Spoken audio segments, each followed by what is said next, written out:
Chanapur, advocate and secretary of Dharwad District Muslim Advocates Welfare Association, has given an opportunity to say few words about our chief guest, Advocate Janab Mahmood S. Pracha sir, on this first Karnataka state level Muslim Advocates Conference on the topic of proposed Waqf Amendment Bill 2024. As well known, Mr. Mahmood Pracha sir is a senior practicing advocate of Supreme Court of India and is a law-abiding public spirited and constituent citizen of India, enrolled with the Delhi Bar Council and practicing as an advocate since 1988.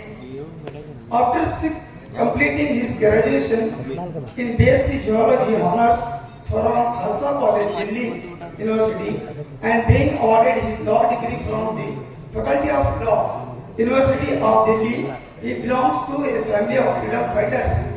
His grandfather, late Abdul Haq Pracha, was a contemporary and close associate of Maulana Abul Kalam Azad and Aruna Asif Ali, etc. He is active in social work right from his college days and also got elected as president of the Student Union while at Campus Law Center, Faculty of Law, Delhi University. He has also worked in diverse fields of law and has also presented papers and has been a speaker at numerous workshops, seminars, symposiums across the globe. He was also selected for a course in democracy and rule of law at the Stanford University, USA. Mr. Mahmood Pracha has got international status for his well and delegated submissions. We are honored by your presence on this occasion, sir. Thank you, one and all. दिल के खूबसूरत हो आप, दिल के खूबसूरत हो आप, मन से सच्चे सूरत हो आप। तारीफ करूं क्या आपकी, हमारे कारण की सिर्फ दिल से नहीं, शक्ल से भी खूबसूरत है।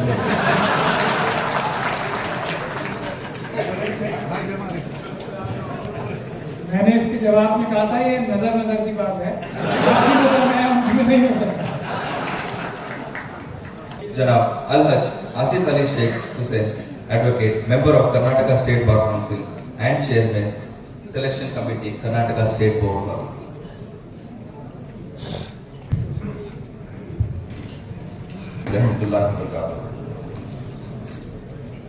Ladies and gentlemen, myself Masood Siddiqui, Advocate, Hubli Bar Association. Respected dignitaries on the dais and off the dais. All my respected senior advocates and my co-advocates from all over the Karnataka state. It's my distinct honor to introduce the remarkable individuals who has made a significant contributions to the legal community and beyond. Advocate Asif Ali Sheikh is not only a member of Karnataka State Bar Council, but he also served as the esteemed chairman of the selection committee for the Karnataka State Waqf Board. Advocate Asif Ali Sheikh was born on 1st of June 1954. He had completed his SSLC from Government High School Koppal and graduated from Koppal.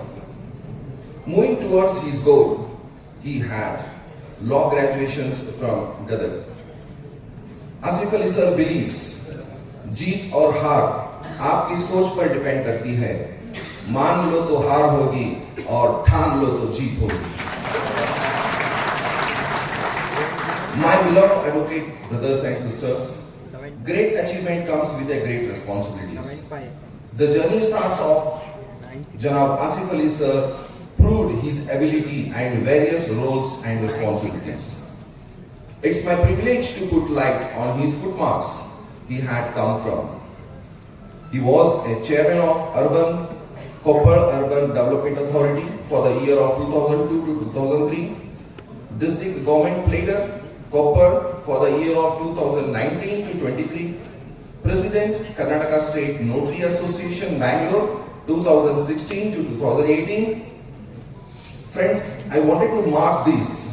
There were only 24 Muslim advocates in Koppar Bar, even though Janab Asif Ali sir had 3 times elected as a president for the District Bar Association from 2003 to 2006. Apart from that, Asif Ali sir was an active social reformer and fought for the betterment of the society.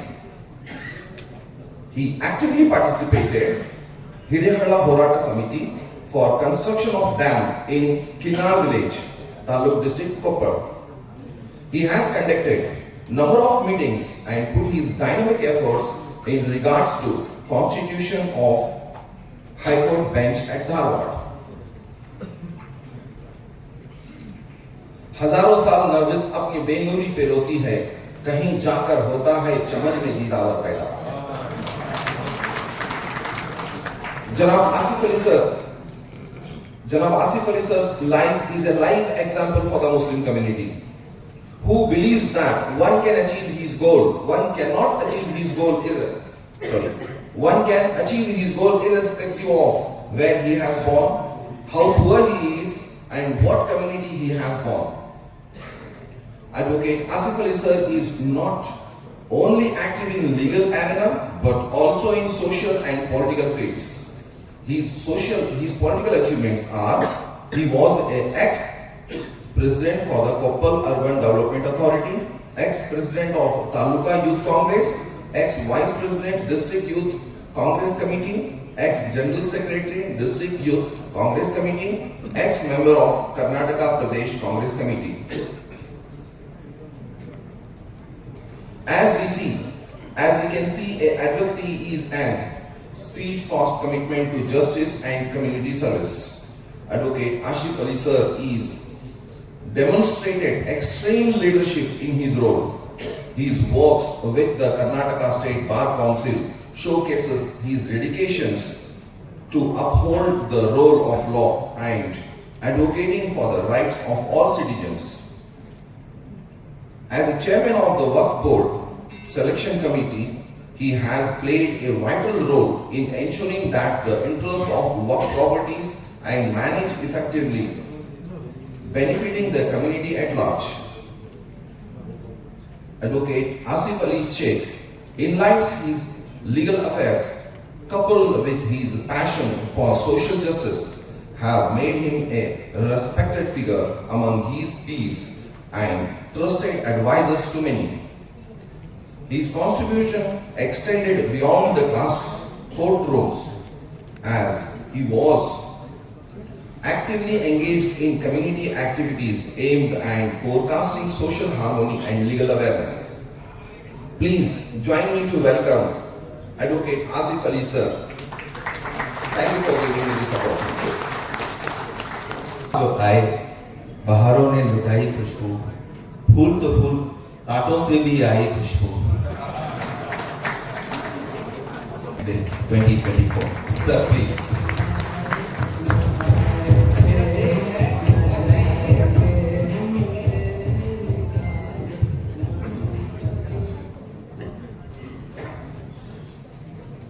अस्सलाम वालेकुम रहमतुल्लाहि व बरकातहू। लगता है कि advocates की आवाज़ सिर्फ कोर्टों में ज़्यादा रहती है।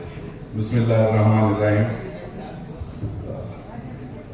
Honorable Shri Kolse Patil ji, former Judge of High Court, Mumbai, बड़े भाई और सुप्रीम कोर्ट के एडवोकेट जनाब महमूद प्राचा साहब, हमारे कर्नाटका स्टेट वक्फ बोर्ड के मेंबर और स्क्रीनिंग कमेटी के चेयरमैन, स्टेट बार काउंसिल के मेंबर जनाब आसिफ अली शेख साहब,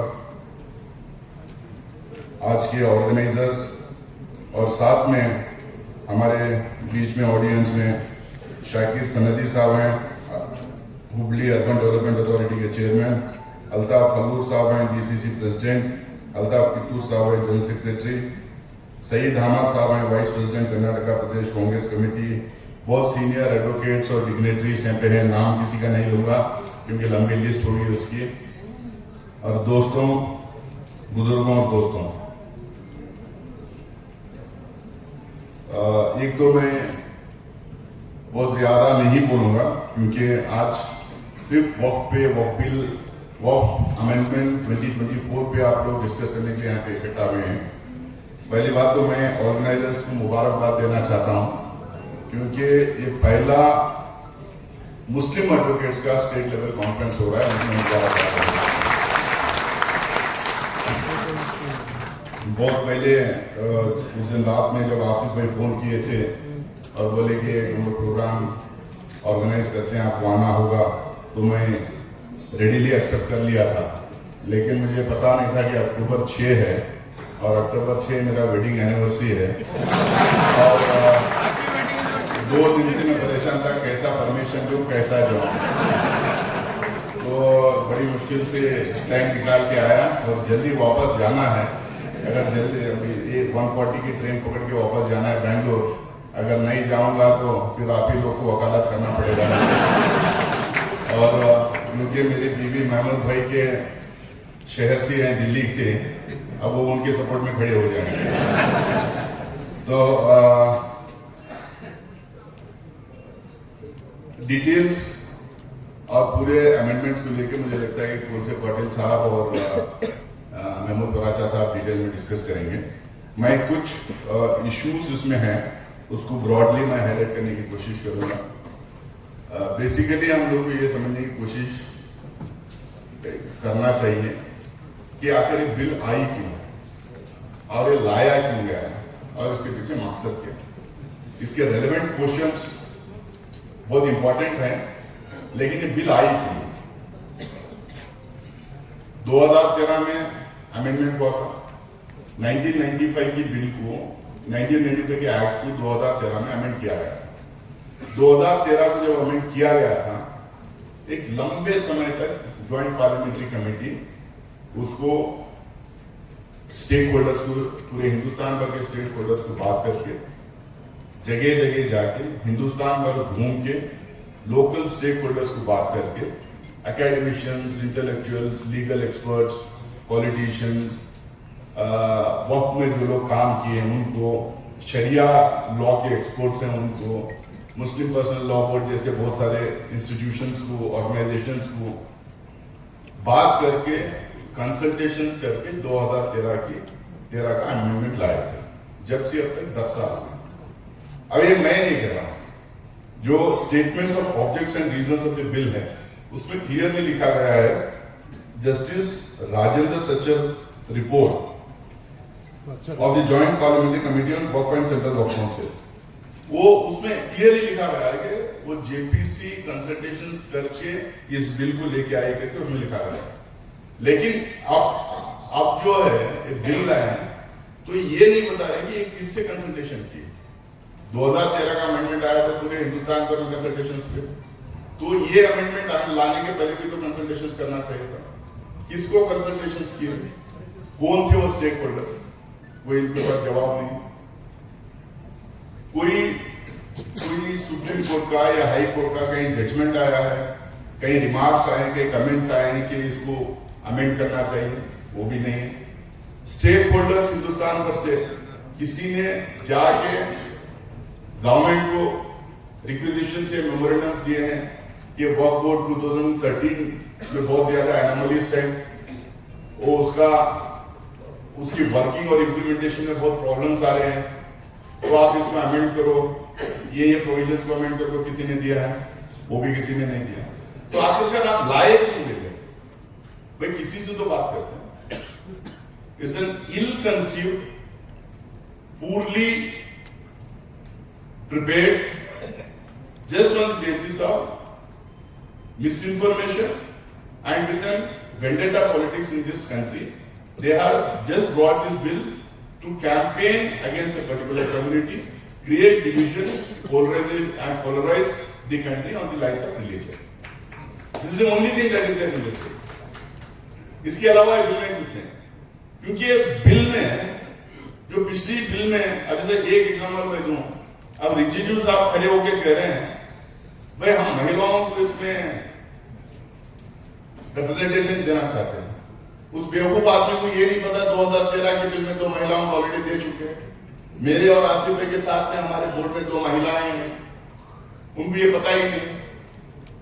और मिस इन्फॉर्मेशन कैसा है लोग कैरी किया है पूरे हिंदुस्तान भर में, व्हाट्सएप में, सोशल मीडिया में, इलेक्ट्रॉनिक न्यूज में, टेलीविजन चैनल्स में, इसके ऊपर डिबेट्स। कुछ चैनल्स के leading anchors openly miss information फैला रहे हैं।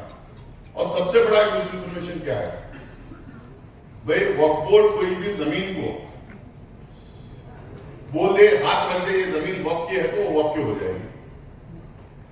और ये जेपीसी के अंदर एमपीस कह रहे हैं, रिजिजू खड़े होके ये पार्लियामेंट में कह रहे हैं, कुछ प्रो गवर्नमेंट एमपीस जो प्रो गवर्नमेंट जो अलायंस के बाद जो एनडीए अलायंस के जो पार्टीज हैं उनके लीडर्स लोकसभा में खड़े होकर बोल रहे हैं।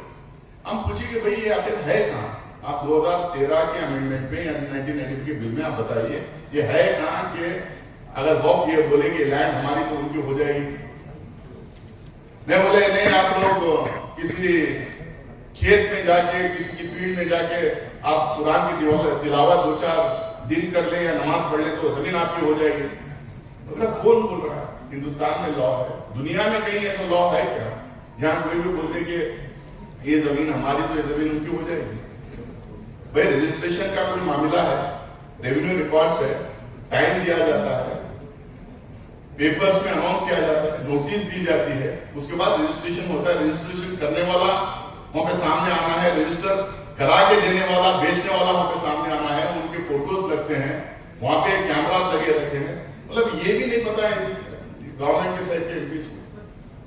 मैं उनको बोला भाई मैं बल्लारी से दिल्ली पढ़ने जाता था, मैं दिल्ली में एमफिल पीएचडी पढ़ने जाता था, तो उस टाइम पे मैं बल्लारी से गुंतका से ट्रेन पकड़ के दिल्ली जाता था। बहुत सारे बुजुर्ग लोग जो है ट्रेन में न्यूज़पेपर डाल के नमाज पढ़ते थे। रमजान के महीने कई टाइम में सफर करने का मौका मिला था, रोजा रहता था तो मैं भी न्यूज़पेपर वहां पे बिछा के नमाज पढ़ता था। आप बताओ कि ट्रेन लिख लिया हम वक्त में, क्योंकि नमाज पढ़े हैं ना भाई, तो ट्रेन हो जाना चाहिए हमारे। इसी तरह से फ्लाइट में भी कई लोग जो है मैं देखा हूं कि बैठे बैठे नमाज पढ़ते हैं। तो आप कितने एरोप्लेन, कितने एयरक्राफ्ट हम दिखा लें गवर्नमेंट ऑफ इंडिया के वक्त में? मतलब कोई तो बात की कोई लॉजिक होना चाहिए। मिस इन्फॉर्मेशन भी अगर फैला रहे हैं तो उसकी कोई लॉजिक होना चाहिए।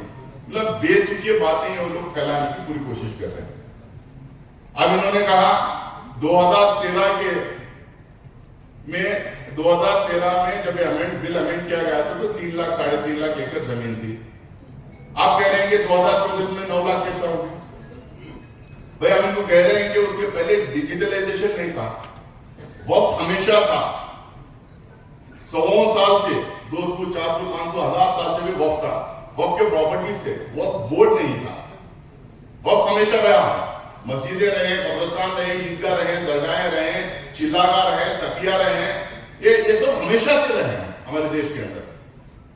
लेकिन कभी बोर्ड नहीं था तो इसलिए पता नहीं था किसी को कितने प्रॉपर्टीज हैं। जब बोर्ड बना, बोर्ड में रजिस्ट्रेशन शुरू हुआ तो उस स्टेट को पता रहता था कि उनकी स्टेट में कितने प्रॉपर्टीज हैं। क्योंकि सेंट्रलाइज्ड कोई पोर्टल नहीं था, सेंट्रलाइज्ड कोई डिजिटलाइजेशन नहीं था, तो किसी को ये नहीं पता था कि पूरे हिंदुस्तान में कितने प्रॉपर्टीज हैं। 2013 में जब शुरू हुआ धीरे धीरे डिजिटलाइज करने का, उस टाइम पे 3 लाख प्रॉपर्टीज थे। डिजिटलाइजेशन प्रोसेस आज तक भी चल रहा है। अब ये बिल में ये लाए हैं कि एक नया पोर्टल हम बनाएंगे, उसमें सारे प्रॉपर्टीज का रजिस्ट्रेशन होगा। पहली बात तो इनको ये पता नहीं, वामसी करके एक अलग डिपार्टमेंट है गवर्नमेंट ऑफ इंडिया के वक्फ काउंसिल में, वहां पे रजिस्ट्रेशन हो रहा है। पूरे हिंदुस्तान भर के प्रॉपर्टी जो रजिस्टर किए हैं वो उसमें ऑलरेडी दिखाई दे रहा है, कोई नई चीज नहीं है। इससे क्रेडिट लेने की बात कर रहे हैं। अब इसमें ये कह रहे हैं कि 9 लाख प्रॉपर्टीज। अब उसमें एक बंदा कोई बैठ के बोलता है भाई 9 लाख प्रॉपर्टी, 9 लाख एकर्स वक्फ के पास है, 3rd largest land owner in the country, defence और रेलवे के बाद। पता नहीं ये कहां से आया ये बात, ये कौन कह रहा मुझे आज तक समझ में नहीं आती, क्योंकि जगह जगह कह देते हैं भाई Waqf board can not own, Waqf board doesn't own a single property in the country. Waqf board is not the owner of any waqf land. Waqf board is only the custodian of waqf properties. It is not the owner of waqf property. तो पहली बात तो ये गलत है कि वक्फ board कोई land own करता है। दूसरा, अब ले लें मसलन काफी की बात ले लेंगे, 9 लाख एकड़ है। अब कोई कह रहा है कि भाई 2 दुबई के बराबर है, 3 कतर के बराबर है, 4 रियाद के बराबर है। मैं बोला कि यार अरे मैं नाम नहीं लूंगा क्योंकि हम जेपीसी में जो बात होती है बाहर हम बोल नहीं सकते, नाम किसी का नहीं लेंगे। बड़ा हाई रैंकिंग ऑफिसर था किसी एक स्टेट का, बहुत हाई रैंकिंग ऑफिसर था, अब एमपी है। मैं बोला यार आप अपने स्टेट में कितने दंगे फसाद करवाए हो इस तरह की बात करके पहले बताओ हम लोग को, उसके बाद इसका जवाब देंगे। बोले आप रियाद में, कतर में या किसी छोटी मुस्लिम कंट्री में कितना पॉपुलेशन है? किसी कंट्री में 20 लाख है, किसी कंट्री में 30 लाख है, किसी कंट्री में 40 लाख है।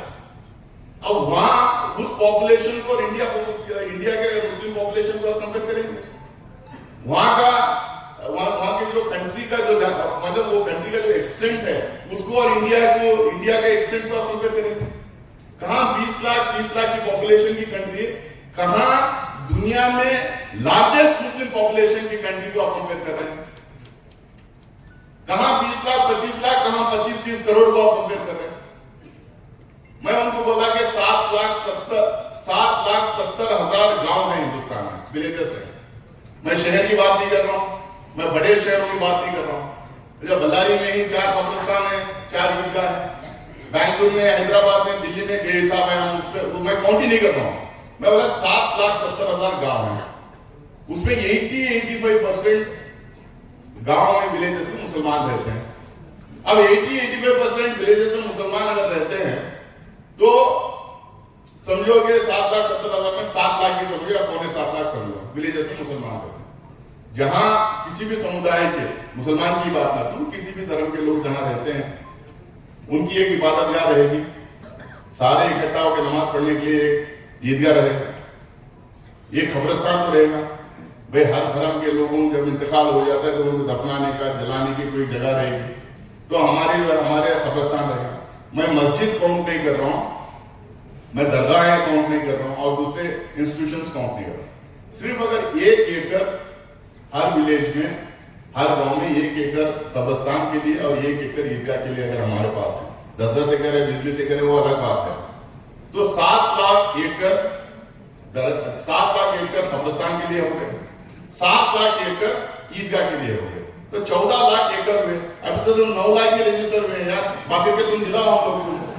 तो उसके बाद कोई जवाब नहीं। अब ये कह रहे हैं वक्फ बाय यूजर से हटा दो, वक्फ बाय यूजर हटा दो। वक्फ बाय यूजर की वजह से हिंदुस्तान में बहुत दंगे फसाद हो रहे हैं। तो हम लोग बोले कैसा हटाएंगे वक्फ बाय यूजर? नहीं, हटाना पड़ेगा, हमको डॉक्यूमेंट चाहिए। अब नया पोर्टल जो आएगा उसमें सारे प्रॉपर्टीज का री रजिस्ट्रेशन होना चाहिए। हम बताएंगे हम जाके इब्राहिम लोडी को, मोहम्मद बिन तुगलक को, राणा प्रताप को या शाहजहां को, औरंगजेब को या निजाम को या बहामनी को कहां से जाके उसके पेपर्स लेके आएंगे हम लोग? ये उनके बनाए हुए, उनके दान दिए हुए, उनके वक्फ किए हुए प्रॉपर्टीज हैं। अब उसमें पेपर में लिखते नहीं थे उस जमाने में। उस जमाने में तांबे पित्तल पे वो छोटे से इसमें लिखते थे, हम लोग फिल्मों में देखा है, कभी उसमें रियलिस्टिकली भी नहीं देखा, हम लोग फिल्मों में देखा। अब कहां से लाएंगे? हमने बोला ठीक है चलो अब ये करवाते हैं। तो आप बताइए, हिंदुस्तान में राष्ट्रकूटास थे, चालुक्यास थे, चोलास थे, गंगास थे, कदम्बास थे, गुप्तास थे, मौर्यास थे, विजयनगर एम्पायर हमारे बल्लारी में था इतना बड़ा। आप बताइए कि इनके जमाने में इतने खूबसूरत मंदिरें बनाए हुए थे, इतने बड़े बड़े इबादत गाहें बनाए हुए थे, इतने मटास बनाए हुए थे, इतने स्वामीज को, संस को जो है बड़े बड़े लिविंग स्पेसेस दिए गए थे, उससे अटैच बहुत सारी जमीनें दिए गए थे। अगर 1 नेशन 1 लॉ की तो हम तो नहीं बात करते, हम तो डाइवर्स कंट्री की बात करते हैं। आप कहते हैं कि 1 नेशन 1 लॉ होना चाहिए। अगर 1 नेशन 1 लॉ होना चाहिए आपके हिसाब से 1 लॉ सबके लिए होना चाहिए।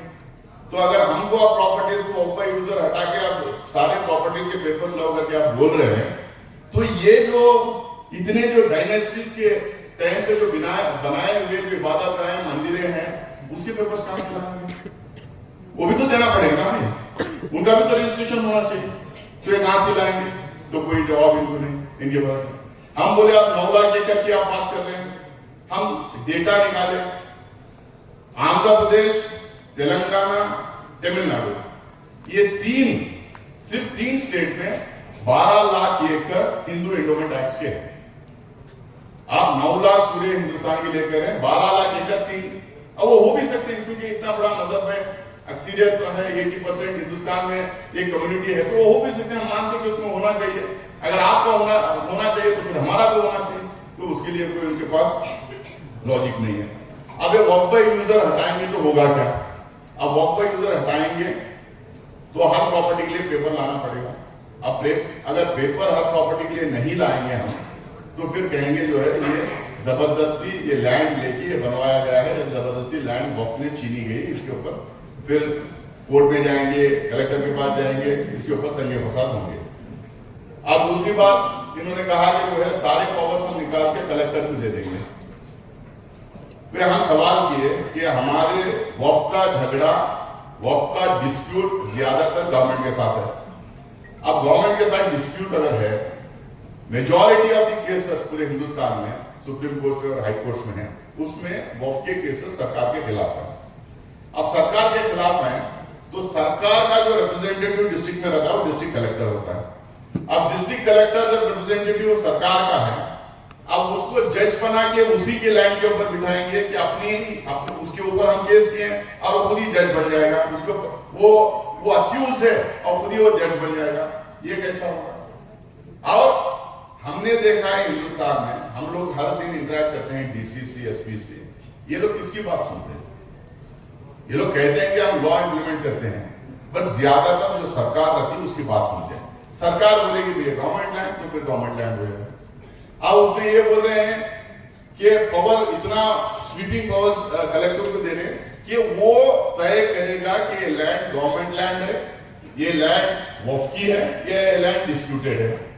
अब कोई एक बंदा, कोई भी हो सकता है, कोई भी फ्रिंज एलिमेंट, वो ले जाके किसी भी गांव में एक एप्लीकेशन डीसी को दे देगा। अब टाइम लिमिट है नहीं कि डीसी कितने दिन में डिस्पोज करें, तो डीसी उसको रखा रहेगा। अब जब तक रखा रहेगा वो वक्फ में इंक्लूड नहीं होगा, वक्फ से हटा देंगे उसको। अब वक्फ से जब हटा देंगे तो हमारे यहाँ पे तो सरफिरे लोग होते हैं, उधर भी सरफिरे लोग होते हैं। अब उसको वहां पे वो उस गांव में इस डिस्प्यूट के बाद दंगा होना तय है। तो ये बिल में इतना पोटेंशियल है, हिंदुस्तान के हर गली, हर मोहल्ला, हर गांव में दंगे करा सकती है बिल, और एकदम तय है। अब सरकार की मंशा यही है कि उनको पता है कि वो आर्टिकल 370 का मसला खत्म हो गया, बाबरी मस्जिद का मसला खत्म हो गया, ट्रिपल तलाक का मसला खत्म हो गया।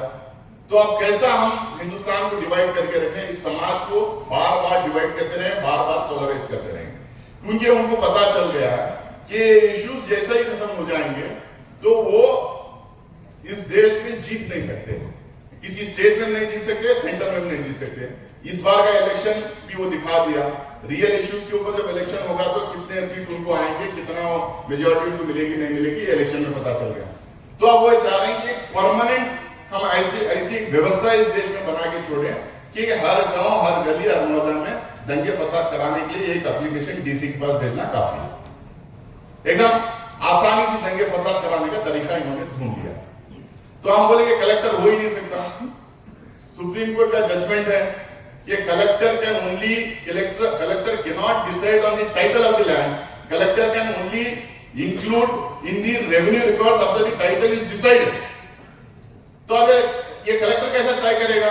तो जवाब नहीं उनके पास, क्योंकि पढ़ते नहीं ना, व्हाट्सएप यूनिवर्सिटी से पढ़ के आ जाते हैं, देख लेते हैं व्हाट्सएप यूनिवर्सिटी से, उसके बेसिस के ऊपर ये आ जाते हैं। एमपीज भी बन जाते हैं, एमपीज भी बन जाते हैं और व्हाट्सएप यूनिवर्सिटी के दम पे जो है बहस करने लगते हैं।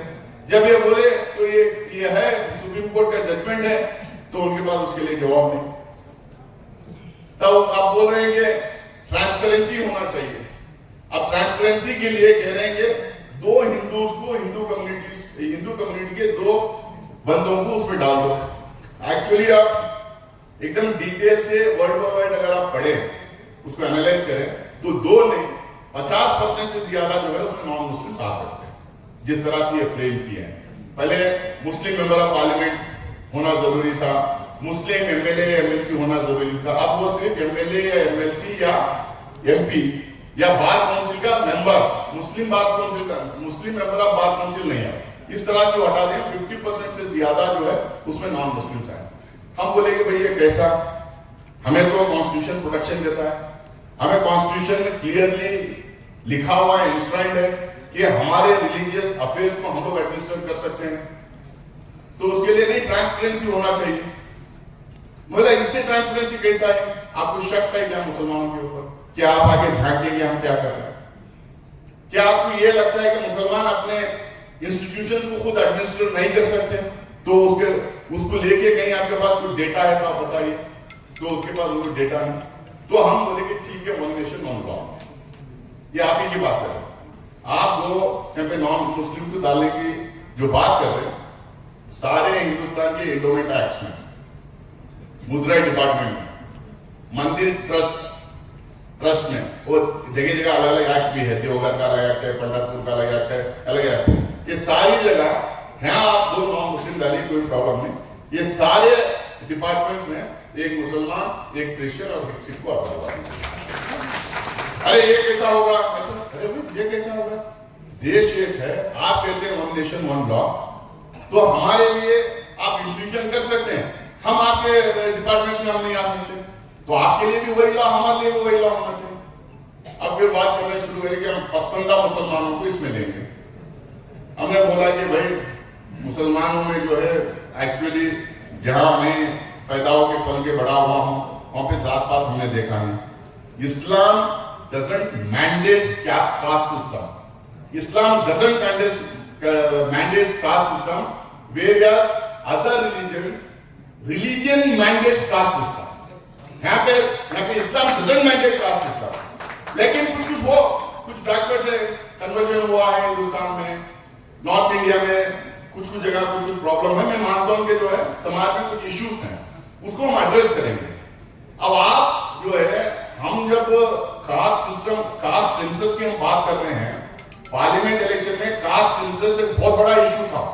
आज तक भारतीय जनता पार्टी का हो या प्रधानमंत्री का हो या अमित शाह का हो, कहीं ये स्टेटमेंट नहीं आया कि वो कास्ट सेंसस करवाएंगे हिंदुस्तान में, कास्ट सेंसस करवाएंगे, ये स्टेटमेंट नहीं उनकी तरफ से। हम जो मांग कर रहे हैं कास्ट सिस्टम के, ये कास्ट सेंसस की हम मांग कर रहे हैं, तो कहते हैं कि भाई कांग्रेस है, राहुल गांधी है, हिंदुस्तान को डिवाइड करने की कोशिश कर रहे हैं। भाई हम कास्ट सेंसस की मांग कर रहे हैं तो हम हिंदुस्तान को डिवाइड कर रहे हैं। आप जो है बैकवर्ड मुसलमान को आप इसमें रिप्रेजेंटेशन दे रहे हैं, तो आप क्या कर रहे हैं? जहां पे कास्ट सिस्टम नहीं है, आप बैकवर्ड के नाम पे जो आप रिप्रेजेंटेशन देना चाह रहे हैं, मतलब चलो ये भी ठीक है, हम पसंदीदा मुसलमानों को हम उसमें एक्सेप्ट कर लेंगे, हमें कोई प्रॉब्लम नहीं है, ठीक है। तो फिर वन नेशन वन लॉ, तो आपके सारे एंडोमेंट बोर्ड्स में, मुद्राई में, आपके सारे टेंपल ट्रस्ट में आप एक एससी, एक एसटी, एक बैकवर्ड को आपको लेना पड़ेगा। उसका बवाल है, कैसा हो सकता, आप कैसा डिक्टेट कर सकते हैं, आप कैसा बोल सकते हैं? भैया आप हमारे इंस्टीट्यूशन में आप डिक्टेट कर रहे हैं, आप लॉ बना रहे हैं, आप इंक्लूड करना चाह रहे हैं, तो सारी जगह वैलिड होना चाहिए। तो उसके लिए कोई इनके पास जवाब नहीं, इसके पास जो है इसके ऊपर वो एकदम हड़बड़ा जाते हैं, चिल्लाना शुरू करते हैं, बेतुकी की बातें करना शुरू कर देते हैं। तो ये जिस तरह से इन्होंने बिल लाने की कोशिश की है, बिल लाई है, उसमें एकदम साफ है वक्फ बाय यूजर हट जाएगा। तो 1991 का जो प्लेसेस ऑफ वर्शिप एक्ट है, वो बिना कुछ उसको टिंकरिंग किए, बिना उसको टच किए वो रिटेंडेंट हो जाएगा, क्योंकि ये बिल के तहत 1947 के बाद में जो मंदिर थी वो मंदिर रहेगी, जो मस्जिद है मस्जिद रहेगी, जो गुरुद्वारा है गुरुद्वारा रहेगी, जो चर्च है चर्च रहेगी। इसका मुझे लगता है कि बेसिक एसेंस यही है वो बिल का। अब वक्फ बाय यूजर हटा देंगे तो ये बिल रिलेवेंस ही नहीं रहेगी। अब क्योंकि वो ये बिल को टिंकरिंग नहीं कर सकते, अगर ये बिल को वो टच करेंगे तो सिर्फ हिंदुस्तान में नहीं दुनिया भर में बवाल हो जाएगा, दुनिया भर में डिबेट हो जाएगा इसके ऊपर। ये इनडायरेक्टली इस बिल को इररिलेवेंट रिडंडेंट करने की कोशिश कर रहे हैं, ताकि जो है ये जो आरएसएस या बीएचपी जो कहती है कि 1600 मंदिरें थे जो मस्जिदें बन गए, 1800 थे, पता नहीं हजारों थे, अलग अलग टाइप के अलग अलग नंबर देते हैं, फिर ये उस पर लग जाएंगे सारे लोग।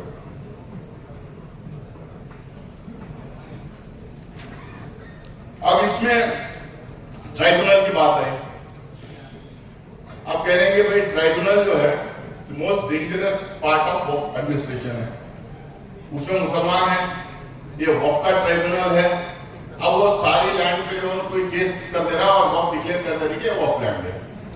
अब उसमें वो फाइनलिटी वाला जो क्लॉज है, ये जब जजमेंट जो दिया जाता है वो फाइनल है, उसका सिर्फ रिवीजन हो सकता है हाईकोर्ट में, सुप्रीम कोर्ट में। पहले तो हम पूछे कि इसका रिवीजन हो सकता है या नहीं हो सकता, तो उनको पता नहीं था कि इसका रिवीजन हो सकता है या नहीं हो सकता।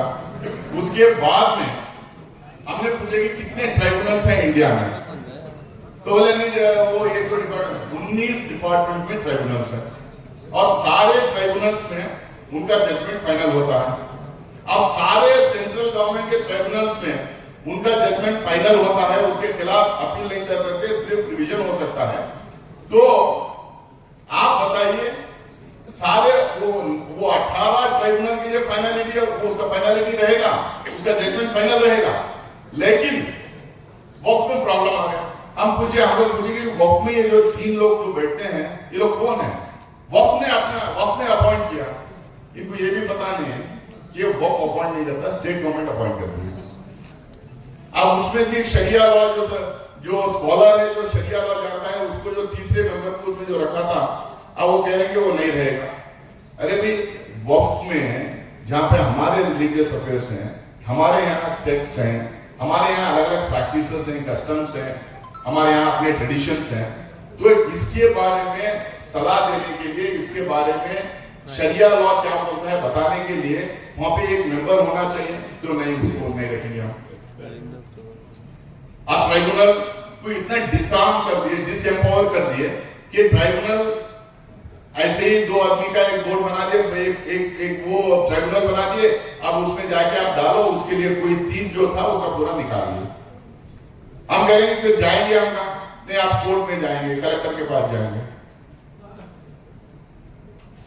तो ये पूरी जो साजिश है, जो कॉन्स्पिरेसी है, बोर्ड को इतना डिसआर्म कर दो, इतना डिसएम्पावर कर दो, इतना कमजोर कर दो बोर्ड को कि बोर्ड जो है लड़ी नहीं पाएगी।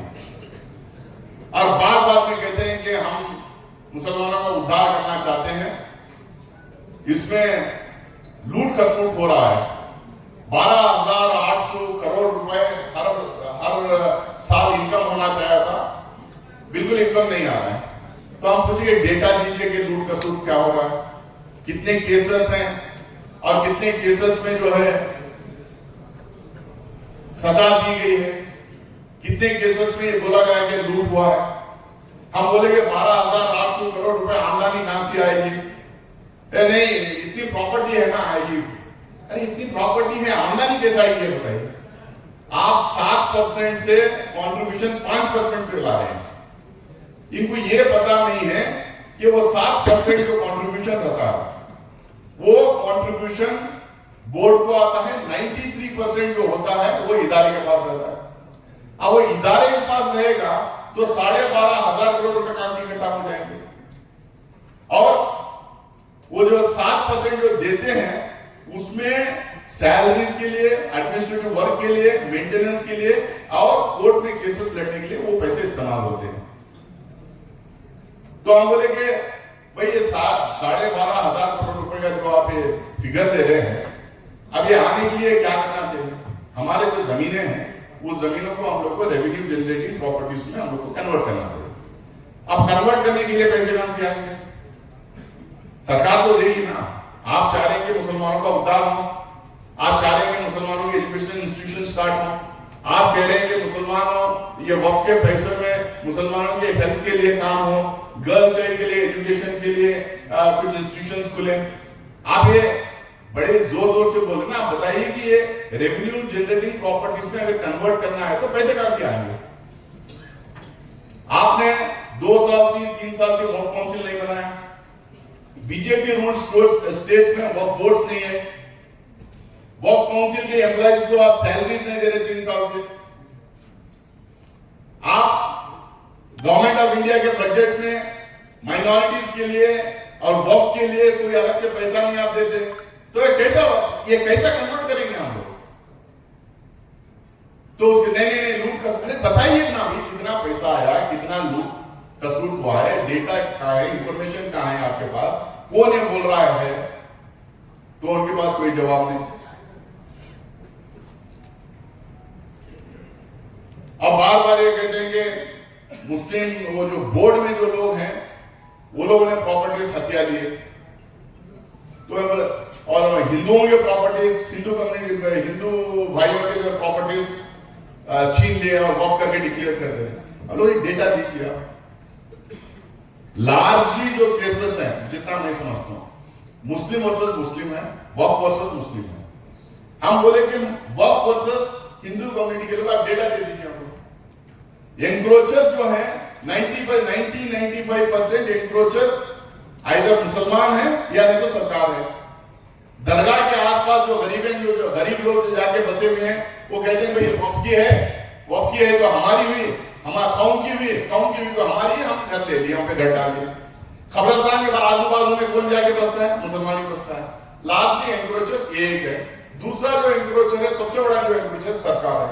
हमारी इसमें ये हिंदू मुसलमान की लड़ाई नहीं है, आप क्यों जबरदस्ती इसमें हिंदू मुसलमान कर रहे हैं? और हिंदू कम्युनिटी का लैंड ही हम ना वक्फ ले सकती है, ना इस्लाम ये परमिशन देता है कि किसी की हथियारी हुई लैंड या किसी की इलीगली एनक्रोच की हुई लैंड वक्फ कर सकते हैं। इस्लाम परमिशन ही नहीं देता। ना मस्जिद बना सकते वहां पे, ना दरगाह कर सकते, ना कब्रिस्तान बना सकते, ना ईदगाह नहीं बना सकते। या तो कोई वक्फ करे, नहीं तो सरकार उसको दे, या नहीं तो एक वक्फ इंस्टीट्यूशन और जमीन खरीदे अपने पैसों में। इतना ही इसमें प्रोविजन है। नहीं फिर वो डेटा मंगाइए आप इतना जो झूठ फैला रहे हैं, दंगा करवाने का जो काम कर रहे हैं आप, इतना विस्पर कैंपेन आप चला रहे हैं, रूमर मॉन्गरिंग पूरे देश भर में आप कर रहे हैं, तो हमें डेटा दीजिए। तो इनके पास कोई डेटा नहीं। हम बार बार ये करेंगे, इसमें हिंदू कम्युनिटी को कुछ लेना देना ही नहीं है। इसमें सरकार हमारी जमीनें ले ली हैं, तो सरकार से हम लड़ रहे हैं, और सरकार से जो लड़ रहे हैं कोर्ट में लड़ रहे हैं, कोर्ट में केसेस हैं। इसमें दूसरे और किसी मजहब के लोगों को कुछ लेना देना नहीं, ये हमारा प्राइवेट मैटर है। तो नहीं, आप लोगों ने हैदराबाद में डिक्लेयर कर दिया, वहां पे डिक्लेयर कर दिया, अपनी लैंड करके। मुझे जो समझ में आ रहा है, हैदराबाद में जेपीसी गई थी, चेन्नई गई थी, मुंबई गई थी, अहमदाबाद और बैंगलोर में जेपीसी टूर हुआ था। मुझे स्पेशली हैदराबाद जाने के बाद मुझे जो समझ में आया, कुछ बैंगलोर में भी जो समझ में आया, मैं वो सर इसको हम लोग को एड्रेस करने की जरूरत है। देखिए बहुत सारा जो लैंड, जो दरगाहों को, ईदगाह को जो दिया गया था, इनाम लैंड दिया गया था। अब इसमें मुस्लिम रूलर्स भी दिए थे, हिंदू रूलर्स भी दिए थे, ब्रिटिश गवर्नमेंट भी दिए थे, what ever may be the form of the government at that time, वो लोग इनाम लैंड दिए थे। कई स्टेट्स में इनाम एबोलिशन एक्ट है, कई जगह लैंड सीलिंग एक्ट है, कर्नाटका और केरला में लैंड रिफॉर्म्स एक्ट भी आया। जब ये एक्ट्स आए तो ये इनाम, एक तो इनाम एबोलिशन हो गए, इनाम लैंड चले गए उसमें। अब ये लैंड रिफॉर्म्स आ गए, तो ये बड़े बड़े जो जमीनें थे वो वापस लिए गए। पंजाब गवर्नमेंट क्या की है, उनका जो इनाम एबोलिशन जो एक्ट पंजाब गवर्नमेंट जब लाई, तो उसने बोला कि Waqf land should be excluded from this act. Waqf land इसमें इंक्लूड नहीं करेंगे, उसी तरह से गुरुद्वारा के लैंड भी इंक्लूड नहीं करेंगे। इसीलिए वहां पे लैंड्स बचे हुए हैं। आज जो है लार्जेस्ट लैंड बैंक अगर वक्फ के पास अगर है तो पंजाब में है, क्योंकि हमारे इनाम एबोलिशन एक्ट में हमारे जमीनें हम गए। अब इसके बाद ये तो हो गया, इसके बाद सुप्रीम कोर्ट जजमेंट आया, हाई कोर्ट जजमेंट आया, फिर सुप्रीम कोर्ट का भी शायद आया, इसमें कई जजमेंट है। भाई once a Waqf is always a Waqf. High court का भी आया, supreme court, once a Waqf is always a वक्फ।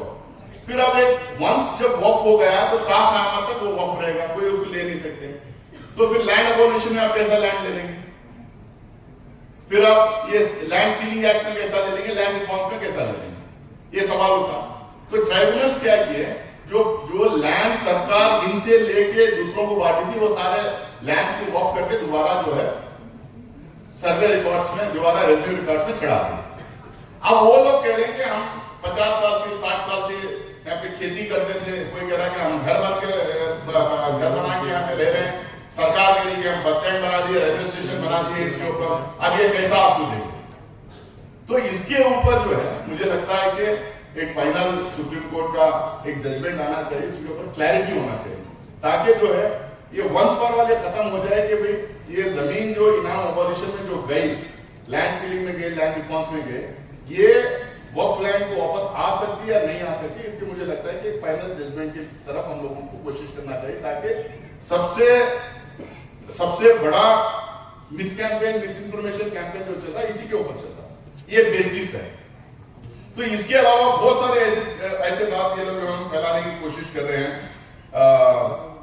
अब ये 12,800 करोड़ की मैं बात की है, तो हम लोगों ने पूछा उनको, भाई मस्जिद में तो कोई इनकम होता नहीं, कोई ऑफरिंग्स मस्जिद पे जनरली करते नहीं है, और दरगाह में करते हैं, वहां पे सज्जादेगान रहते हैं और खादिम रहते हैं, वो लोग आपस में बांट लेते हैं। कुछ जगह छोटे मोटे कमर्शियल कॉम्प्लेक्सेस बनाए हैं, वो मस्जिद के, दरगाह के या नहीं तो ईदगाह कब्रिस्तान के मेंटेनेंस के लिए उसमें उतना पैसा आता है। आगे 12,800 करोड़ का आप जो बोल रहे हैं, फिर हम लोगों को जो है दफनाने के लिए हम लोगों को रेट्स रखना पड़ेगा। मस्जिद में जो लोग जाते हैं नमाज, उनके लिए बोलना पड़ेगा कि भाई फजर की नमाज के लिए आप गए तो इतना पैसा, जोहर को इतना, इशा को इतना, जुम्मा को थोड़ा ज्यादा रहेगा, और ईद की नमाज को और ज्यादा हम रखेंगे पैसा। तो उनसे कलेक्ट करें, फिर बोले कि ये हमारा इनकम है। और हम अब जैसा बहुत सारे लोग हम लोगों को हम लोगों ने सुना है, हमारे बुजुर्ग लोग कहते हैं भाई मेरे कफन दफन का पैसा मैं अलग से रख के जाता हूँ या जाती हूँ, ताकि मेरे बाद जो है मेरे पैसे में मुझे दफनाना। अब हम ऐलान कर देंगे भाई यहाँ पे आमदनी की जरूरत है, कफन दफन का भी रखिए, कब्रिस्तान के लिए भी आप अपने जहाँ दफनाते हैं आपको, तो उसके लिए भी जो है अलग से पैसा निकाल के रखे जाएगी जब जो है हमें आमदनी होगी। तो ये बेतुके के जो मिस इन्फॉर्मेशन ये लोग फैला रहे हैं, ये जो लोगों को वर्गलाने का ये काम कर रहे हैं, तो इसको जो हम काउंटर करने की जरूरत है। एक तो पॉलिटिकली हम लोग काउंटर कर ही रहे हैं, हम जेपीसी के अंदर एक अमेंडमेंट पे लड़ रहे हैं। हम कोई 31 मेंबर्स में 17 सरकार की तरफ से हैं, इंडिया अलायंस के हैं, 14 इंडिया अलायंस के हैं। हम किसी पे भी बहुत आसानी से जो है उनको छोड़ नहीं रहे हैं, हर चीज में हम डेटा इंफॉर्मेशन सीख रहे हैं, और लड़ाई जमकर हो रही है। आपकी आवाज, आपके इमोशंस, आपके सेंटिमेंट्स को हम बाकायदा वहां पे हर मीटिंग में हम लोग रख रहे हैं। स्टेक होल्डर्स, ये हमारा ही ये था कि हम जेपीसी बनाए, इसके ऊपर पहले तो बहुत हम लोगों ने मेहनत की कि जेपीसी बने, बिहाइंड द सीन्स बहुत काम किया गया था, जेपीसी बनी। जब मेंबर्स आए तो माशाल्लाह एक से एक धुरंधर लोग उसमें आए हैं और पूरी तरीके से वहां पे लड़ रहे हैं और पूरा स्टडी करके आ रहे हैं। उसमें कई लॉयर्स भी हैं, कई अच्छे लॉयर्स उसमें हैं, तो वो लोग बात कर रहे हैं, तो बात उसमें उनके पास कुछ है नहीं कर बोलने के लिए। अब उनको लग रहा है कि जितना डिपोजिशन हो रहा है, जितने विटनेसेस आ रहे हैं हिंदुस्तान भर से, यानी तो हिंदुस्तान भर में अब स्टेक होल्डर से मिलने के लिए जाना पड़ता है। अब अमित शाह अनाउंस कर दिए हैं कि विंटर सेशन में ये बिल को लेके आएंगे, तो अब देश भर में घूमना पड़ेगा, स्टेक होल्डर से मिलना पड़ेगा, तो अब जगह जगह जा रहे हैं। अब ये लोग क्या किए हैं, एक नई स्ट्रैटेजी बना दी। 99% जो डिपोजिशन हो रहा था वो इस बिल के खिलाफ होता था। जितना अपोजिशन वो क्यूआर कोड के वजह से वो मेल स्पीच में आया, वो 80-90% जो है इसके खिलाफ है। अब इनको लगा अब पूरा ही खिलाफ में आ गया, तो फिर जेपीसी की रिपोर्ट में ये आ जाएगा साहब। अब ये आ जाएगा जेपीसी रिपोर्ट में, तो फिर ये पेश कर नहीं पाएंगे पार्लियामेंट को। अब ये जो बिल लाए हैं उसमें बहुत ज्यादा और अमेंडमेंट्स कर नहीं पाएंगे, तो ये लोग नया तरीका शुरू किए। वे हर कम्युनिटी में, हर देश में, हर एरिया में गद्दार लोग तो रहते हैं। हमारे यहाँ टीपू सुल्तान रहमतुल्लाह अलैह का उनकी शिकस्त कैसा हुई, वो कैसा शहीद हुए आपको पता है। कलकत्ता में क्या हुआ पता है। मीर जाफर, मीर सादिक हर जगह रहते हैं और हर कौम में रहते हैं। अभी वो क्या किए हैं, अलग अलग ऑर्गेनाइजेशन बनवाए। अब एक ग्रुप आई, उसमें नाम मैं बोलूंगा नहीं क्योंकि बोल नहीं सकता मैं, नीचे उसके नाम अपना ऑर्गेनाइजेशन का लिखे और नीचे लिखे पेट्रियोटिक मुस्लिम्स। मैं बोला ये तो नई बात है, मतलब आज 10-12 लोग जो आए हैं, आप लोग पेट्रियोटिक हो गए, हम सब गद्दार हो गए, देशद्रोही हो गए हम सारे मुसलमान। नहीं ऐसा मतलब क्या है आप लोग पेट्रियोटिक मुस्लिम। अब उसमें कोई एसोसिएट प्रोफेसर है, उसको प्रोफेसर बनना है, कोई लॉयर है, उसको जो है किसी गवर्नमेंट के पैनल में आना है, कोई फूड पार्क चलाता है, उसको सब्सिडी चाहिए, कोई अपने आप को जर्नलिस्ट बोलता है, उसको जो है उसके पेपर के लिए वो एड वैड जो देते हैं वो चाहिए। अब ऐसे 10-12-15 लोग, लेकिन हम बिल के सपोर्ट में हैं।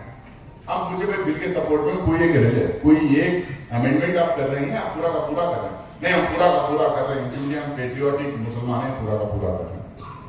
उसके बाद में ऐसे एक कोई राष्ट्रीय मंच, मुस्लिम राष्ट्रीय मंच करके कोई है, अब वो लोग आए भाई अब उसमें एक बंदा कह रहा है सर सारे वॉकआउट में अर्बन नक्सल्स रहते हैं। मैं पूछा आप डिफाइन करो अर्बन नक्सल क्या है, नक्सल क्या है, अर्बन नक्सल क्या है, आप डिफाइन करो। नहीं वो आप रहते हैं भी मान लिए, लेकिन डिफाइन करो आप अर्बन नक्सल क्या है, नक्सल क्या है, नक्सलिज्म कहां से शुरू हुआ है, कौन सी पार्टी नक्सल विचारधारा की है, आप बोलो तो हम लोग को। नहीं वो ऐसा है, वो फिर तुरंत कूद पड़ जाते हैं बीजेपी के एमपी, कहते हैं नहीं ये ऐसा सवाल नहीं पूछा। ऐसा कैसे नहीं सवाल पूछ सकते, आप एक वर्ड इस्तेमाल करें तो आपको पता होना चाहिए कि उसका मायने क्या है, आप उसको डिफाइन करना चाहिए अगर पूछा जाए। अगर मैं कोई बात कहता हूं, मैं उसकी पूरी जिम्मेदारी लेता हूं, तो वो जब आके डिपोज कर रहा है जेपीसी के सामने, वो कह रहा है कि अर्बन नक्सल्स रहते हैं इसमें, तो डिफाइन करें नक्सलिज्म क्या है और अर्बन नक्सल क्या है। नहीं, इनका कोई जवाब नहीं उसके ऊपर। अब कुछ लोग होंगे ले लेगा कि देखेंगे इसमें कुछ लोग जो है ये कब्जा करके रखे हैं और बांट लिए हैं, ये हिस्सा कर्नाटका का 1 नंबर का रहेगा, एक हिस्सा है वो मैं बोला यार कर्नाटक कैसा क्यों मेंबर्स बनते हैं, हम लोग को ले ले। मैं बोला कि आपकी बीजेपी की गवर्नमेंट है, 4 नॉमिनेटेड मेंबर्स रहते हैं, आपको क्यों नहीं बनाए आपकी बीजेपी? अगर आपकी पार्टी आपको नहीं बना रही तो हम क्या कर सकते हैं? और जो दूसरे सारे होते हैं बार काउंसिल से लेके एमएलए से लेके एमपी से लेके मुतली तक, ये जीत के आते हैं, बाकायदा इलेक्शन होता है उसमें। वो मैं उसको पसंद करूं या ना पसंद करूं, मेरा चाहने वाला हो या ना हो, लेकिन जीत के आ रहा है। ये डेमोक्रेटिक सेटअप है, मेजॉरिटी बोर्ड में जो रहेगा वो डेमोक्रेटिकली इलेक्टेड होकर आएगा। अभी जो ये लोग बोर्ड बना रहे हैं इसमें नॉमिनेशन 80-90% होगा, इलेक्टेड मेंबर्स 1-2 होंगे उसमें।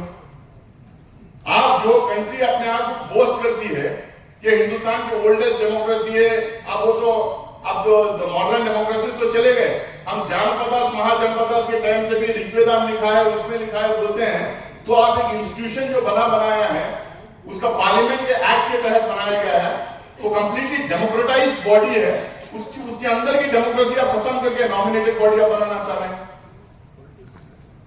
तो ये इन जैसे कुछ लोगों को ले लेके आके वो बिठा के आप डिपोज करने की कोशिश कर रहे हैं कि हम बिल के फेवर, ये बताना चाह रहे हैं कि मुसलमान, बहुत सारे मुसलमान बिल के फेवर में भी हैं। मैं इतना ही आप लोगों को कहूंगा, इस तरीके के गद्दार लोग हर समय हर कौम में पैदा हुए हैं, उनको आइडेंटिफाई हम लोग को करना पड़ेगा और उनके खिलाफ निडर होके बोलना भी पड़ेगा और खड़े होना भी पड़ेगा। पैसिवली हम अगर कहेंगे हम हमारे कौम के लिए लड़ेंगे, देश के लिए लड़ेंगे, हमारी डेमोक्रेसी के लिए हम लड़ेंगे तो नहीं चलेगा। हम लोगों को बेखौफ होकर उनके खिलाफ बोलना पड़ेगा ये गद्दार है, ये कौम के साथ गद्दारी कर रहा है। तो ये बहुत सारे इस तरह के इश्यूज हैं, सरकार पूरी कोशिश करेगी कि विंटर सेशन में इसको लाया जाए। हम जगह जगह जो जेपीसी के मेंबर्स हैं हिंदुस्तान में बड़े बड़े कॉन्फ्रेंसेस करवाए हैं। पटना में बहुत बड़ा कॉन्फ्रेंस हुआ, उसमें मैं गया था। रांची में बहुत बड़ा कॉन्फ्रेंस हुआ, उसमें मैं, इमरान मसूद हमारे सहारनपुर के MP, मौलाना महबूबुल्लाह साहब जो रामपुर के MP भी हैं और पार्लियामेंट मस्जिद के इमाम भी हैं, वो गए थे। हैदराबाद में हुआ था, हम तीनों के साथ में संजय सिंह साहब गए थे। अब भोपाल, जयपुर, दिल्ली, लखनऊ में भी इस तरह के कॉन्फ्रेंसेस करवाने की कोशिश कर रहे हैं। इंशाल्लाह हम बैंगलोर में भी इस तरीके के कॉन्फ्रेंसेस हम करवाएंगे। ये बड़ी तादाद में हम कॉन्फ्रेंसेस इसलिए करवा रहे हैं, एक तो इसके प्रोटेस्ट में, दूसरा अवेयरनेस क्रिएट करें, तीसरा हमारे लोगों को पता भी चलना चाहिए कि वक्फ नाम की चीज कुछ होती है। ये हमारे इंस्टीट्यूशन है, हमारे पूर्वजों ने इनको बनाया था, अभी भी हमारे लोग इसको वक्फ करते जा रहे हैं अपनी अपनी प्रॉपर्टीज में। इसको बचाना भी है और इसका सही इस्तेमाल भी कैसा करना है, इसको भी हम लोग को, इसका भी हम लोग को अवेयरनेस क्रिएट करने की जरूरत है। क्योंकि मुझे याद है हमारे बचपन में हम लोग जब मस्जिद जाया करते थे या दरगाह या किसी भी ईदगाह वगैरह जाया करते थे, तो जो ऑर्गेनाइजिंग कमेटी होती थी उसमें ज्यादातर government servants, school teachers, advocates, engineers, ये लोग उसमें रहा करते थे। शहर के हैसियतमंद लोग उसमें रहा करते थे, खानदानी लोग उसमें रहा करते थे। अब अनफॉर्चुनेटली फॉर वेरियस रीजंस, क्योंकि मैं वक्त पिछले 6 साल से वक्फ बोर्ड का मेंबर हूँ कर्नाटका में, और बहुत कीनली कोई भी मैं मीटिंग मिस नहीं करता, और बहुत कीनली जो हम कीन इंटरेस्ट इसमें लेके एक इंस्टीट्यूशन के अंदर में घुस के देखना चाहता है, घुस के देखने की कोशिश करता हूँ कि उसमें क्या है करके। लेकिन अनफॉर्चुनेटली क्या हुआ है, लोकल पॉलिटिशियंस के प्रेशर की वजह से, लोकल जो लोग जिनका दबदबा शहर में, उनकी वजह से हमारे इंस्टीट्यूशंस में, यहाँ तक मस्जिदों में, दरगाहों में, ईदगाहों में, कब्रस्तानों में जो कमेटी बन रहे हैं, उसमें अनडिजायरेबल लोग बहुत सारे आ रहे हैं, एंटी सोशल एलिमेंट बहुत सारे आ रहे हैं। इनके वजह से जो हमारे वक्फ प्रॉपर्टीज में बहुत ज्यादा प्रॉब्लम हो रहा है। अनपढ़ लोग आ रहे हैं जिसकी वजह से हम ऑडिटिंग नहीं करवा पाते, हम रिकॉर्ड्स नहीं रख पाते, डॉक्यूमेंट्स नहीं बना पाते, और जो लोग अरे मैं देख लूंगा, हमारे लीडर बोल देगा, हमारा वो आया बोलेगा, हमारा वो धनी बोलेगा करके बोल के जो हमारी जो जमीन है उतनी छोड़ के अगल बगल की छोटी मोटी एक 10 फीट 15 फीट एंकरोच करके वो पूरी इंस्टीट्यूशन को जो है कटघरे में खड़ा कर देते हैं। इस तरीके के लोग आ रहे हैं, तो हम लोगों को ये अवेयरनेस भी फैलाने की जरूरत है कि हमारे इंस्टीट्यूशंस को हम लोग को बचाना है। सही लोगों को, जो अल्लाह को डरने वाले हैं, वैसे लोगों को, पढ़े लिखे लोगों को, लॉ जो जानते हैं वैसे लोगों को, जो जिनको पैसों की जरूरत नहीं है, वैसे लोगों को इन कमिटीज में हम लोगों को लाने की कोशिश करना पड़ेगा, जब भी हम लोग वक्त को बचा पाएंगे। और आप तमाम लोग आज की इस कॉन्फ्रेंस में दूर दूर से कर्नाटका से आए हैं, तो मुझे बोला गया है कि पहला मुस्लिम एडवोकेट्स का कॉन्फ्रेंस है, आज बहुत अच्छी शुरुआत है। इंशाअल्लाह आने वाले दिनों में इससे बड़े बड़े कॉन्फ्रेंसेस देखने को मिलेगा, और आप लोगों का अपना एक रोल है सोसाइटी के अंदर।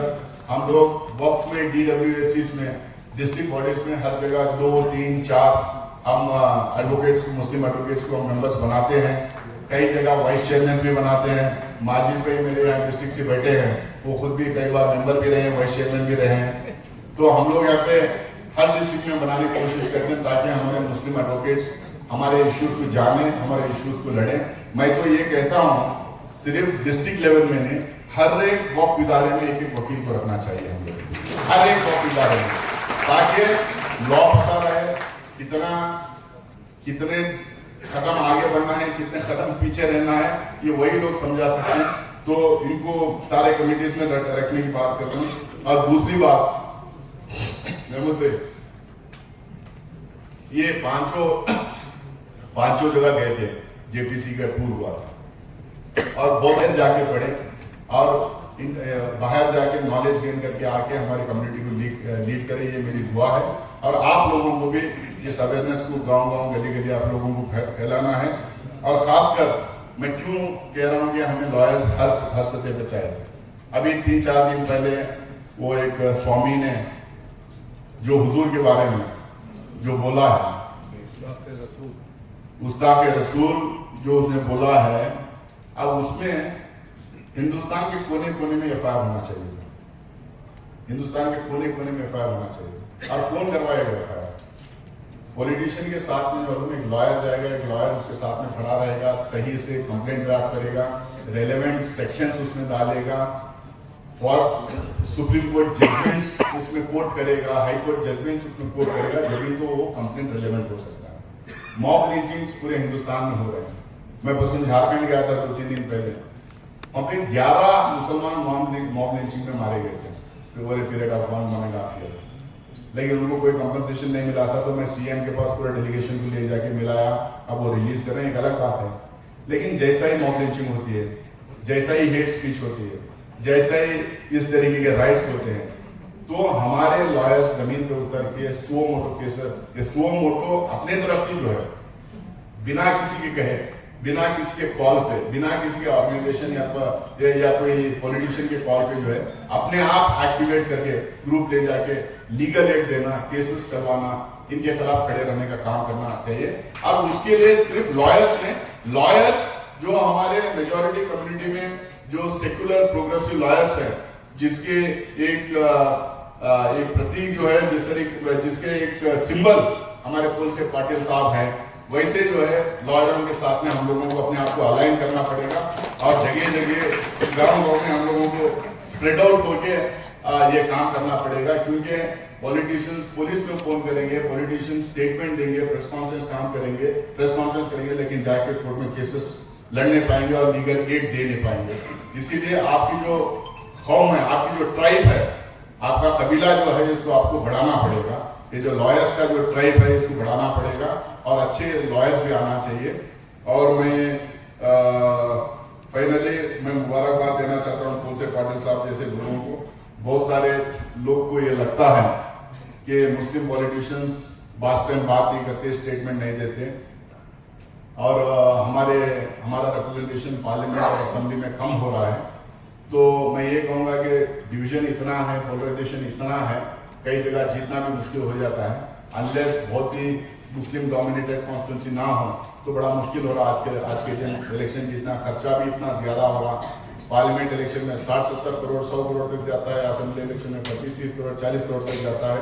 तो ये है, लेकिन मैं यकीन के साथ कहूँगा हम लोगों को मायूस होने की जरूरत नहीं है।